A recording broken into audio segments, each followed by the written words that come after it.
Good morning mga day, this is Basu, Danyang Vlogger, a day in my life sa content creator at age of 13. Kaya naman mapapasabi ka na lang talaga dito ng ay, for the go!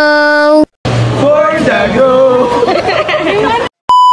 For today's vlog nga po pala ay nagkaayaan nga po pala kami magsine at grabe biglaan lang talaga to. Kaya naman nga todo ayos na ang mga dalaga. Diyos ko mga day, iba po talaga dapat yung gala namin for today's video. Ang kaso nga lang nagkaayaan magsine at napakaganda rin naman ng showing ngayon. Kaya naman igora na natin yan. And alam niyo ba mga day, first time ko nga talaga makakapagsine. Kaya naman sobrang excited ko nga talaga sa mga oras na yan. Dati naman kasi mga day, hindi sa amin uso yung sine-sine na yan dahil nga nakakapanood naman nga po pala kami sa mga cellphone namin tas naka-speaker na lang. Kasi talaga namin siya afford dati dahil dati hindi pa naman nga po pala kami nag-i-start nun mag-vlog. Kaya naman sobrang saya nga lang talagang isipin na yung mga dating hindi ko nga talaga nagagawa ay nagagawa ko na nga talaga ngayon. Pangarap ko rin talaga makanood ng sine kasama ang pamilya ko kaya naman sobrang saya ko nang matupad ko na nga yung pangarap ko na yun. Bilang isang bata nga po pala na sobrang simple ko nga lang talaga noon at puro laro lang yung alam ko, napakarami ko rin talagang pangarap mga dyan. Dinamihan ko na mga be dahil sabi nila libre lang naman daw mangarap, walang bayad. Syempre eme lang yan. By the way, dinaanan nga pala namin dito si Ate Win dahil sasama nga po pala namin siya for today's video na manood ng sine. Hindi nyo carry ang ate mo, prepared na prepared at napakaganda pa nga talaga ng outfit dahil punong-puno ng purple. Diyos ko, hindi naman halata na color purple yung paboritong color ni Ate Win dahil nga mapa-hairband, mapa-dress, mapa-bracelet, mapa-bag, lahat na talaga naging purple. Tanghali na rin nga po pala ng mga oras na yan kaya naman eto naisipan nga po pala namin na kumain na muna ng tanghalian para naman kapag nanood nga kami ng sine medyo may laman-laman na yung tiyan namin. Actually mga day, bago nga talaga sana kami magsine magsisimba kami, ang kaso nga lang 11 na nga talaga kami nakaalis ng bahay. Kaya naman sabi namin next Sunday na lang, babawi talaga kami next Sunday, promise magsisimba kami. At nung dumating na nga po pala yung mga order namin, syempre nagsikain na rin nga po pala kami yan dahil halos lahat nga kami gutom na rin talaga. Alas 6 pa nga lang kasi gising na nga kami tapos sobrang aga pa namin mag-umagahan kaya naman sobrang aga rin talaga namin nagutom para sa tanghalian. Pagkatapos naman nga po pala mga zay kumain, pumunta na muna nga kami ni Tita rin sa CR para makapag-retouch kahit papano. Paano ba naman mga besa, sobrang enjoy na enjoy ko sa pagkain, nawala na nga talaga yung lipstick ko. And alam niyo naman sa SM tayo pupunta kaya naman dapat nga maganda tayo kahit papano mga besa, lipstick na lang bumawi. Char! Nasa labas pa nga lang kami mga zay ng SM, sobrang excited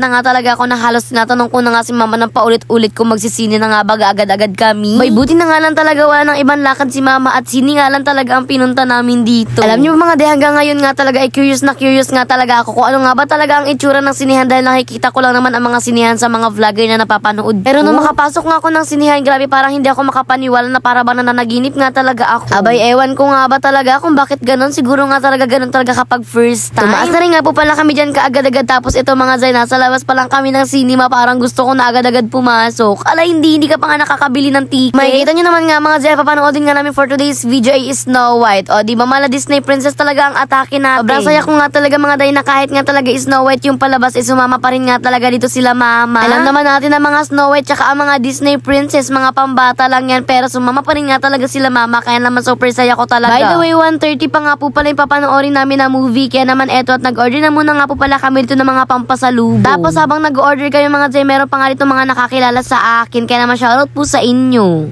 For the go! Diba, hindi naman siguro halata na lagi nila kung pinapanood kasi alam nga talaga nila yung tagline ko. Eto at meron pa nga po pala ito mga nakakilala sa akin habang bibili nga po pala kami ng order nga po pala ni Ate Wind na waffle. And eto, nag-order na rin nga po pala kami dyan ng french fries para habang nasa loob nga po pala kami, meron naman nga kaming ngunguya-nguyain. Mas masarap naman kasi pala talaga ang sine kapag nga talaga meron ka nga talagang kinakain na pika-pika. Syempre, nung 1:30 na nga pumasok na rin nga po pala kami. Grabe, sobrang excited ko na nga talaga ng mga oras na yun mga ve. Ewan ko ba, iba talaga yung saya ko kanina habang papasok nga talaga kami dito nga po pala sa cinema nga po pala. Grabe, sobrang saya ko talaga mga be. Parang bumalik ako sa pagkabata. Literal na bumalik sa pagkabata. Sinabayan ko pa si Ate Win dyan, tumalon-talon sa sobrang excited ko. Kapasok nga po pala namin mga day, nakapatay na nga po pala yung ilaw dahil mag-i-start na rin nga po pala ang movie. Kaya naman hinanap na nga talaga namin dyan yung upuan namin para makaupo na rin nga talaga kami at ma-enjoy na nga talaga namin tong movie na to. Grabe naman yan, sobrang nakakakilig talaga. Hanggang ngayon nga mga day sa pagbo-voice over ko, super saya ko nga talaga. Maya-maya nga lang po pala na-start na nga po pala dyan yung movie. And grabe, sobrang ganda mga day. Kaya naman sinasabi ko sa inyo, manood na rin kayo. Sobrang nakaka-enjoy nga talaga. Kahit nga talaga si Baby Sir, may sobrang na-enjoy nga talaga niya dahil nga marami siya nakikita mga iba't ibang animals. After nga po pala ng sine, bigla na nga po pala kami dyan nagmadaling lumabas dahil naalala nga ni Tita Ray na iwan niya nga po pala yung cellphone niya at hindi niya nga talaga maalala kung saan niya naiwan. Kanina pa nga lang daw talaga pag-start ng movie, ikinakabahan na siya dahil hindi niya na nga talaga alam kung saan niya nailagay yung cellphone niya. Pagpasok nga namin ng sinihan kaganina, nag-start na rin yung movie kaya naman hindi na nga talaga ni Tita Ray nahanap yung cellphone niya at kapag kauwi na nga lang talaga namin hinanap. Thank you very much nga rin po pala dun sa binila namin na Fries na Potato Corner dahil dun nga talaga ni Tita Ring naiwan yung cellphone na nahanap pa nga po pala namin siya. Buti na nga lang talaga at safe nga yung cellphone ni Tita Ring dahil nakatago nga talaga siya at buti na lang talaga inabalikan nga talaga namin. By the way, pagkalabas nga po pala namin, nagutom nga rin po pala kami dyan kaya naman kinain na rin namin dyan. Ito nga po pala binili namin shawarma. Nawala ng cellphone?